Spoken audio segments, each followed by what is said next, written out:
you need to not just fill your cup, but you need to have it overflow. Because everything inside that cup, that's yours. Don't give it to anybody, right? Everything outside that cup, that extra, that's where you could give it out to whoever needs it. Because if you're giving out from your cup, yes, you're filling theirs, but yours is depleting. And how are you going to fill that up? Welcome to Built with me, Katie Chunghwa. Listen every week as I talk with athletes, entertainers, and entrepreneurs about how they built who they are today and get the inside scoop about their lives. Hey guys, welcome back. My first in-person interview from our long break, season 2, even though we don't have seasons, but we are back. And I decided to ask my longtime friend from the Las Vegas entertainment industry. She is one of the most successful female DJs, and she DJs all over the Las Vegas Strip, the one and only DJ C.L.A. Woo! AKA Carla. Carla. Which, how did you get DJ C.L.A.? I know, everybody always asks. I didn't think about a DJ name. It was my best friend who was like, okay, you should be called this, CLA. Well, LL Cool J song had sprung, you know, in the beginning where he's like, they call me Big LA or something like that. It was hot during that time. And she's like, this should be your pop-off song at like house parties. I was like, that's dumb. And then like, I think I did like a house party and I was like, she's like, just get on the mic and just do it. And I said, fine. And then I did it and people were like, so it stuck with me for a little bit. And then I moved to Vegas and I actually changed my name because I ended up starting to just DJ deep house. And like, so I was like, oh, I want to be called Mad Soul. Cause you know, like, cause that's soulful, you know what I mean? And then I DJ'd just house. And then I went back to just like open format and hip hop. And then my friends are like, well, what? I like CLA better, it rolls off the tongue better. And I was like, fine. And it just stuck with me. So it doesn't really mean anything. It's just kind of like Carla a cool... and then LA. I mean, nobody knows really, like, there's so many cities in California, right? Yeah. But everybody just knows LA. Yeah. So it's just, you know, CLA. So yeah.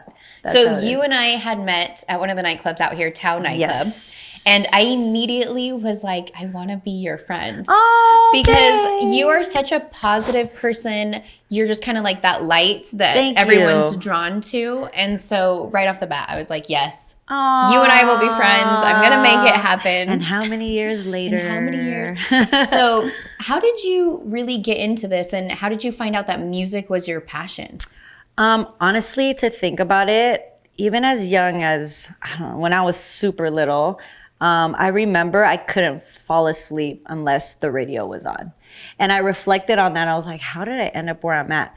But I feel like, you know, your life and your journey is already planned out in a certain way. And like, when you connect the dots, I'm like, oh, wow, like, I couldn't sleep without the radio on. And so I think it started from a young age. I just really gravitated to music, like a lot of, you know, most people, hopefully. And then just music and dancing, you know what I mean? I'm not a professional dancer, but I do love to groove. And then not until later in life where I was in college and my friend was like, hey, they're hiring, you know, DJs, you don't have to have experience. And I was like, well, I guess I'll try, you know? So I ended up going to this lady who owned a small business in Orange County.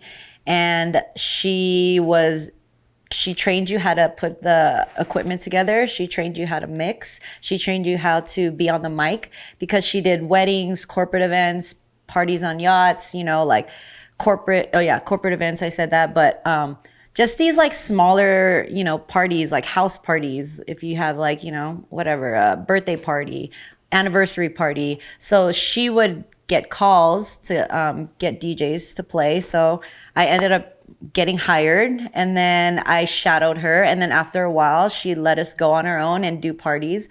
And then I realized at a wedding that I did, I looked out in the audience and I was like, dang, this is a job. Like, I'm getting paid and everyone's just happy dancing. And I was like, I think I'm gonna get my own equipment because like, how am I gonna practice? I only played when I worked for her, you know? So I just like went to I think it was Guitar Center or some music store. I opened up my own credit line and I was like, I'm just gonna do it. My mom's gonna be pissed, but I'm gonna do it. She's not gonna know. And then I just got my own equipment, speakers, turntables, mixer, and it's not cheap. It's not a cheap hobby if people are trying to do it. Got that at home and then just started practicing like that. And then not until I moved to Vegas that I saw that, oh, you can make money like as a job. And that was probably around the time that like Calvin Harris and that was, or is that before they came into town? Because those guys kind of trailblazed like the big paydays, right? Yeah. Like everyone used to see artists, and now they're the artists. And I guess if that's what you want to call them. Yeah. When I first moved here to Vegas, it was us local DJs who were the headliners on the strip. And then when the EDM movement came and it was like Calvin Harris, Avicii, right? Diplo, Skrillex, and all the David Guetta, they would all come and it was like us local DJs became the openers.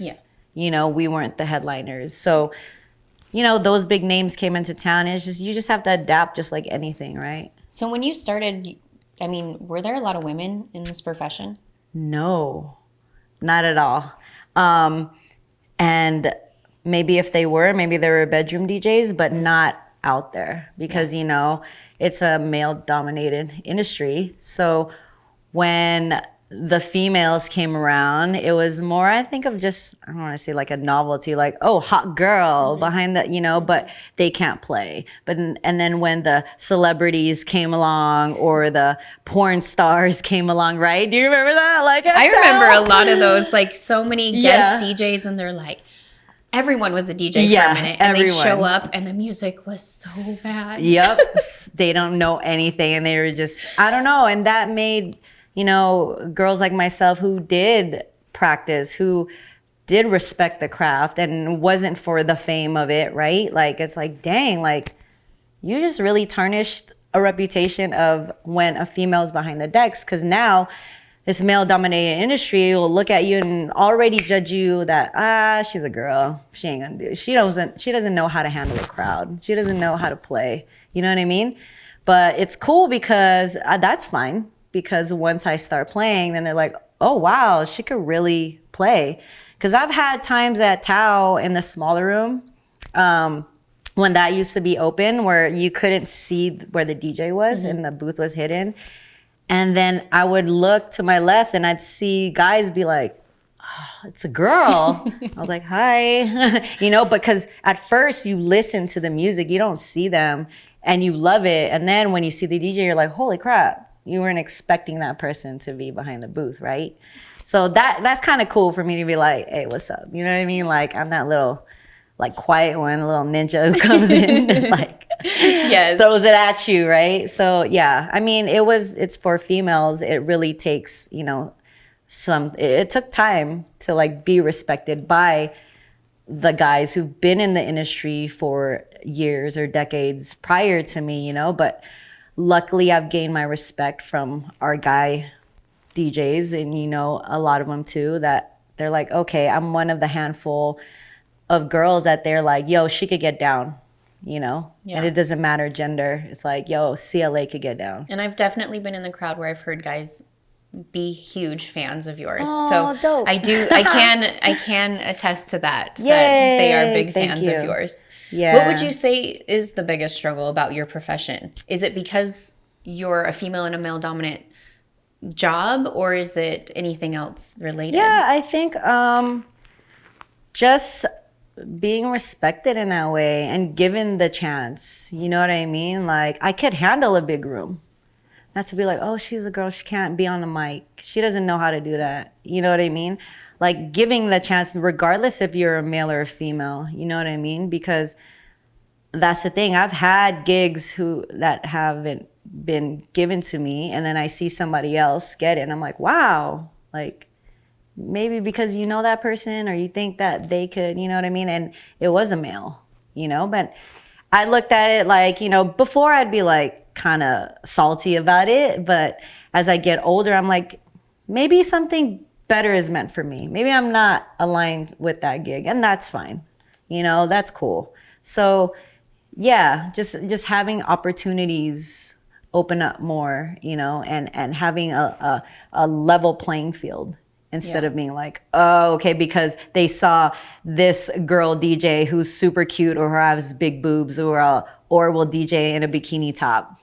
You know, let's book her because she looks hot on a flyer. Yeah. You know what I mean? Yeah. Like, I'm not saying I'm not like good looking, you know, but obviously there's a difference between like a girl who would put herself out there physically, then, you know, their skill comes second. When, you know, the ones who've been around for decades and who understand the craft, like, it's not about that. You know what I mean? It's not about pressing buttons now. Like, you know, can you read a crowd?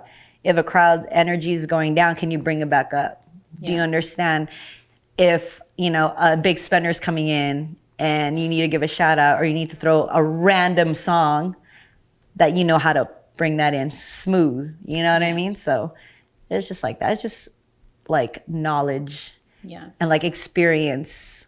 I get that on a different level because I obviously have no experience in the DJing world. But, you know, with social media and my job in the fitness industry, I've been certified. I've been training people for, geez, almost a decade. I've done bodybuilding shows. And here are the girls. And unfortunately, like you see a lot of TNA that get all these followers. And then, you know, a lot of girls are born with asses. And they didn't have to work to get that ass. And then they're giving booty programs. And it is very frustrating. But it is important, like you said, to just stay your course. Yes. And to know that, listen, this isn't my way, and I'm not going to sell myself out and be this way.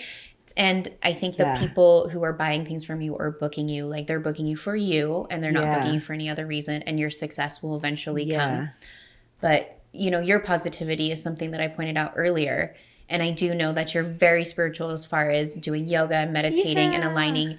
And is that something that you implemented into your life? Because on the flip side of things, when you're in the club, it's very fast paced. It's very stressful. It's very party. It's very go, go, go. So is that something that you had to put into your life? It's not had. I think it was, it was along my path, right? It came to me at the time it was supposed to come to me. And yes, and now understanding energy, right? We're on so much energy. Like crazy energy and highs and lows, and whether it's our coworkers or a table or the crowd, right? I realized like stepping back, we're on such a high and you can't be on a high for so long. You need to like ground yourself, you know? And implementing yoga and meditation into my life is like a non-negotiable. It's just like, we're not gonna walk out the house without brushing our teeth or going to the bathroom or showering, right? So that's our outer health. So I look at our inner health as we need to meditate to clear this energy, you know, to align, because we're definitely made out of energy. Just because we're solid, we're not all solid, you know, we're everything else within.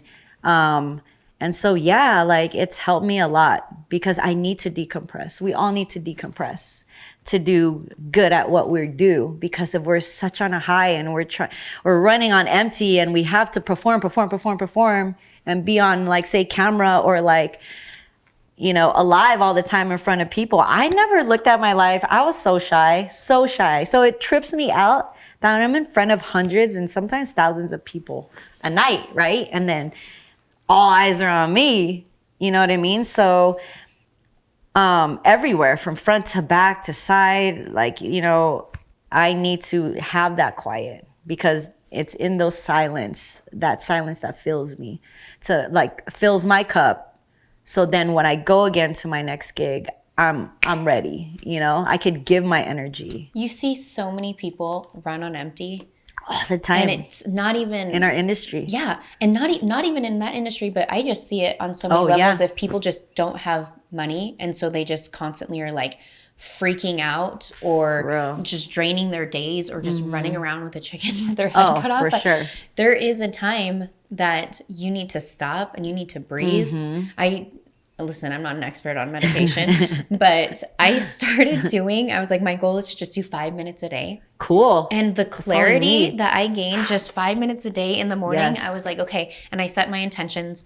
Yes. This is how I want my interview to go. This is the day that I want to have. Right. And this is the mood I want to be in. And Beautiful. I felt like, Beautiful. I can't even tell you the difference that I felt. I was like, no, like I got this. And that's kind of what I felt getting out of it is I'm like, I got this and I can just chill. Yeah. And I think like when you're talking about going to these nightclubs, I can't imagine.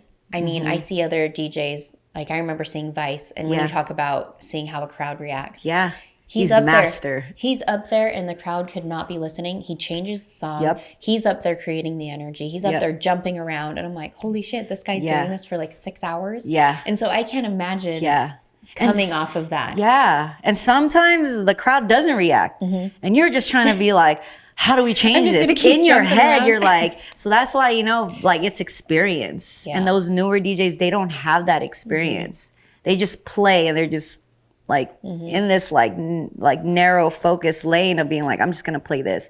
But when you look up and you connect and being in tune, meditating and like, you know, being grounded within yourself, you could be in tune with the crowd because a great DJ could feel the crowd. You vibe off each other. It's a conversation. You know what I mean? Oh, you're not feeling it? I feel it with how you're not moving. So let me throw in a song that'll make you jump. You know what I mean? So it's that connection. That's what makes Vice so amazing because he knows how to like connect to whatever crowd it is, right? Old, young, Latin, like, you know, you invite older, old school, right? So yeah, I mean, I love the fact that you do that every day and it doesn't have to be an hour, you know, it's 5 minutes and even just focusing on your breath or counting your breath, you know, like that's all it takes because we're trying to fill this void with outside things.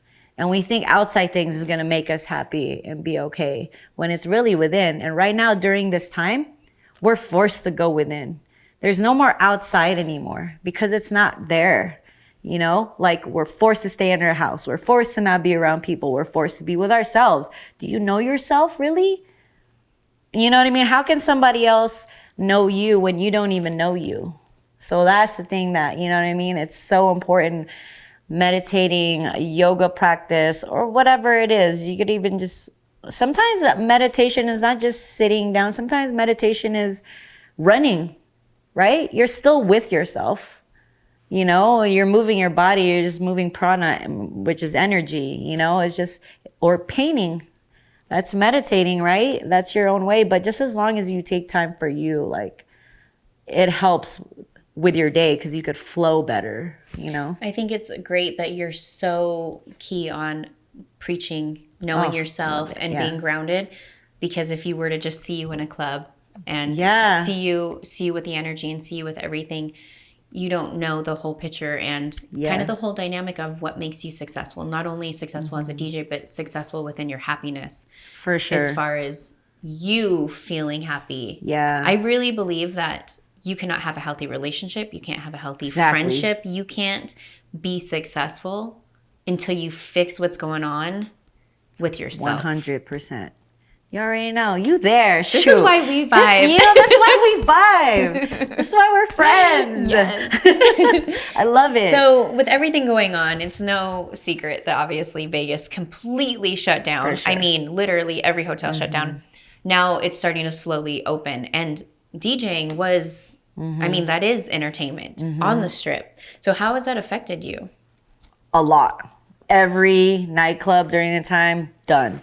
All of us are like, what are we doing? Because that was what we did. I mean, I've been in this town since 2004. So it was just nonstop, you know. Then all of a sudden, holy crap, because Vegas is known for nightclubs, you know, entertainment. What is Vegas without nightclubs? Exactly. I mean, it's casinos and like that's it. True. But I like forgot there's gambling. Restaurants, but like really, it's entertainment, not just nightclubs, but shows. That's what people come out here to do too. You know what I mean? Not just see all the lights, but the shows. Some of the best shows are in town. You know, the best nightclubs around the world. So it really it really, all of us DJs are like, what are we doing right now? You know, so yes, it has turned to online and live stream, you know, and I love that we could connect with the world, because a lot of the people who can come to Vegas aren't exposed to us or aren't exposed to our vibe. Now they're getting a lot more entertainment. Now, definitely in their bedroom, you don't have to go nowhere. You could be in your pajamas chilling, you know what I mean? And that's great. And I love how, you know, we find a creative way to still play for the masses, right?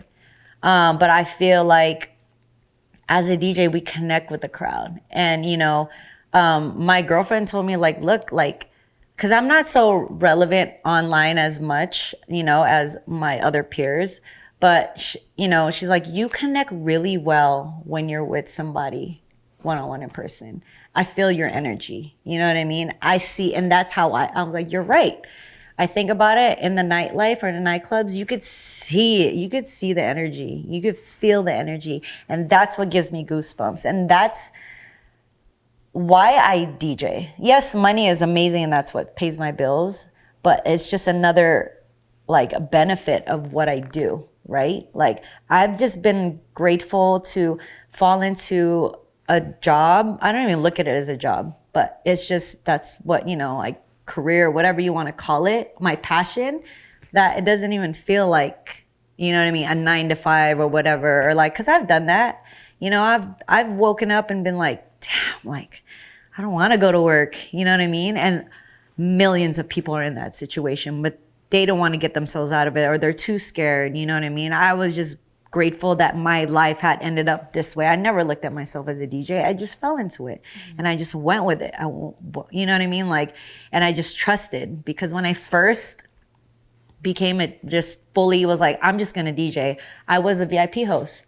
So, you know, I had that job, and a VIP host in this town is a 24/7 job. For people who don't live in Vegas, what's a VIP host? So a VIP host is like, you know, the person that you contact in the nightclub to get a table, you know, a bottle for your party, bachelor, bachelorette, my birthday, you know what I mean? And beautiful Katie is here, like serving you bottles, having fun, you know what I mean? Like you get your own little VIP area and you look cool at night, you know, roped off, like, so they help create like a certain like energy and vibe, you know, in a nightclub. You're not just general admission going in and not having an area to sit in. So anyway, you know, like I was one of the contacts for people who come into town and like, hey, I'm coming into town, hook me up with a table. That's what I did. So, but it's a 24/7 job, because you're constantly either trying to contact people, because that's how you make money.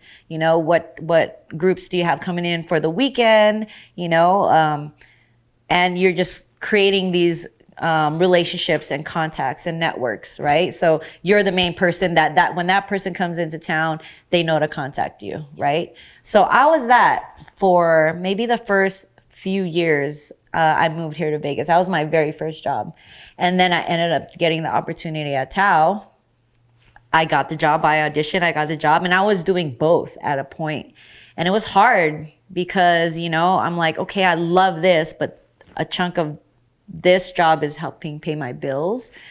But I'm like, but I really love this. So I took the chance of cutting this off and knowing I'm getting all this money every weekend, but I'm gonna follow this passion, even though I don't even know what's gonna happen. But sometimes you have to take that leap of the fear, right? Of the unknown. Like you're scared, but that's where you have to do it, right? Because it will take you, something's around the corner that you can't see that's meant to be in your life. And it's probably way more amazing than this right here that you see in front of you. So I just did that and I took the leap, and you know what I mean? It took a minute to get out there, but damn, like now here I am years later, and it's just like, it doesn't even feel like a job. So when COVID hit and it closed, it's like, whoa, what am I doing? You know, and it's really, is this my alignment? Is this what I love? And yes, it's what I love, but I love connecting with people. Unfortunately, we can't, you know, be in front of crowds right now, but I think in time it will come back. This is not forever. This is just temporary. you know? And once Vegas opens up, oh my God, you Everyone don't even come know. see Carla. It's going to be crazy. You know, you're the second person that I've talked to on this show that has told me that they chase the passion instead of the money. Yeah. Yeah. And, you know, the other person is also very, very successful. And so I think there's something to that. It is scary. Yeah. But you know what? There's a reason why I never want to work a 9 to 5. Yeah. I never want to have to answer to somebody. And so I have to be able to find my passion and create that in order to make that happen.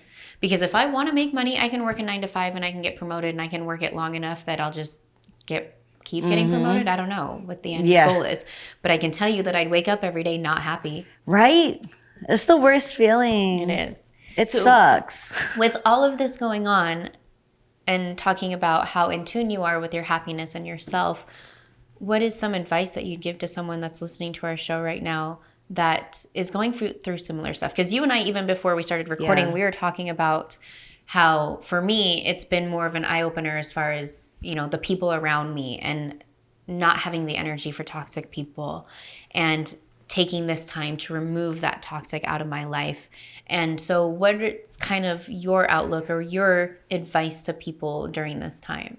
I think really just don't be hard on yourself. Say if you don't know what your passion is, what do you gravitate to? You know what I mean? Like, it's okay. Like, we compare ourselves to others a lot, right? So like, social media, how can you not? Social media is just, it's crazy. I mean, but that's how it is right now, right? And that's how everything is going to evolve. If we stay the same, we're just stagnant. The world's going to move. The world's going to change. Time doesn't stop for nobody, right? And if we don't evolve, like, there's no progress. I think it's just, and like, really during this time, like, who are you following? Who do you have around you? Are they also kind of like go-getters, or are they playing victim mode? Are they in this low vibration? Or they're like, okay, let's change it up. I might not be where I want to be, but let's figure it out together too. It's not even about competition. And that's one thing, like, even in the community, or any industry, it's like, let's help each other. You know what I mean? I'll help you, you help me. Like, not like, well, I'm not going to give you my library because why are women, I don't want you why to. are women so much like that? Right? Like, and Come on, bro. Honestly though, I don't see a lot of that competition within men. I don't know if they just kind of keep to themselves, but with women, it's like, why is it so hard to support one another? Right. And that's so crazy to me. It's like, maybe I think the people who are too scared to support are the people who don't think that they can make it without putting other people down, or they know that the other person can surpass them. It's lack, it's fear, it's ego. Right? Ego is such a crippling thing. Huge. God, it's such a crippling thing. It's ego. That's what it is. That's competition. And ego needs that to live. But when you're away from, when you like stop living from ego-centered life to heart-centered life, and you just trust in the process, you trust in that things will happen for you and not to you, then you will align with the same kind of vibration with people. People will support you regardless of whatever is going in their life. You know what I mean? Like, you need that. And during this time, and we were talking about it, off camera, like, you see who's there, like, as either like an energy sucker or who's just like dependent on you to make them happy. You're like, bro, like, I'm going through my own stuff. Like, I can't give you from an empty cup. And I always, you know, I've learned this from my friends, who are yogis, you know, when I became part of that community and learning amongst the healers and amazing people, right, in this community, that you need to not just fill your cup, but you need to have it overflow, because everything inside that cup, that's yours. Don't give it to anybody, right? Everything outside that cup, that extra, that's where you could give it out to whoever needs it. Because if you're giving out from your cup yes, you're filling theirs, but yours is depleting. And how are you going to fill that up? You know? So, and it's a practice. It's not like it's going to happen like in a day, but it's those healthy habits to kind of remind you like, what am I doing for myself? You know what I mean? Like those little steps, those habits, because then you could be a better partner, right? For your partner. You could be a better friend. You could be a better parent, you know, just a human being out there in the world. Like, you know what I mean? So it really is just, you know, whatever you're going through right now, it's okay if you're not at this level. Sometimes people just see this level and don't see the journey that person went through. Yes, there's people who've had instant fame. They've just hit the jackpot. I'm waiting to go viral. Yeah. Let's go. What we doing? But you know what I mean? But hey, it's okay. Like time is just irrelevant. You know what I mean? And like age is not like, look at us. People probably don't know our age. They don't know our age. We could run around circles of 21-year-olds in this industry. I think I'm 24. Would that I get work? that too. 24, I get a lot of 26 and 24. So yeah, mid-20s. Okay. But dang, like some of these people in the industry, like they could be our kids. Like, but you know what I mean? But I'm just saying like, it doesn't matter how old you are. Like, honestly, the KFC guy, he popped off at like age, I think 60 or something. Yeah. You know, just these different stories. It doesn't matter. Like, just do what you love. And when you do that and you're grateful, right? The attitude of gratitude will just get you whatever you want. Yes. You know, it's not lack of. Those people who are competitive or who are fear or who just don't want to help you, it's just the lack of mentality. I love that outlook. I love that outlook. Like there's not enough out there. There's so much out there. Yeah. But it's just really retraining your mind because we've been trained that competition, work hard, work hard, work hard. You don't have to work hard. Work smarter. Not even competition. I think one of my faults from the beginning of maybe social media, it was quite a while ago. I think I just thought I knew it all. Right. So I didn't think I needed to like collaborate. I didn't think I needed to do something with somebody that was just starting out because I was like, no, I'm good. I'm on my own path. Like ego. Yeah. And again, and that comes down to ego. And that was my biggest failure. And I still look back on that. I'm like, man, humble yourself. Yeah. You know? And I'm glad that I am where I am now. I try not to regret being that way because it's not going to change anything. But it is something that I'm like kicking myself for, like, why were you that person that didn't want to like do more or reach more because you thought you knew it all, when really in all reality definitely we not. all think we know it all. I still don't know and it then all. we don't know it all. When you humble yourself and I've learned to have a beginner's mind. Yeah. When you have a beginner's mind, like you're just open because we don't know it all. If you know everything, then you just need to move on to something else because we're still learning probably till our last breath. I love that beginner's mind. We have to, yeah. Well, Carla, you are such a light in everyone's life, and I'm so glad that you're on this show with me. Thank you for I hope having that I will be seeing you back in the normacy of things and being able to come see you at the clubs again. I do want to, because you are doing some live streaming and some stuff here and there, so spit off your social media handles where people can find you and talk to you, or maybe even get some of this wonderful advice that they heard from you today. Instagram, DJ C.L.A. Easy. Was that 5 letters? DJ C.L.A. Yeah, DJ C.L.A. That's Spin where off I'm of at, LL baby. Cool J. Oh, yeah. Well, thank you. I appreciate it. Thank you, babe. I appreciate it. Thanks, guys. See you next time.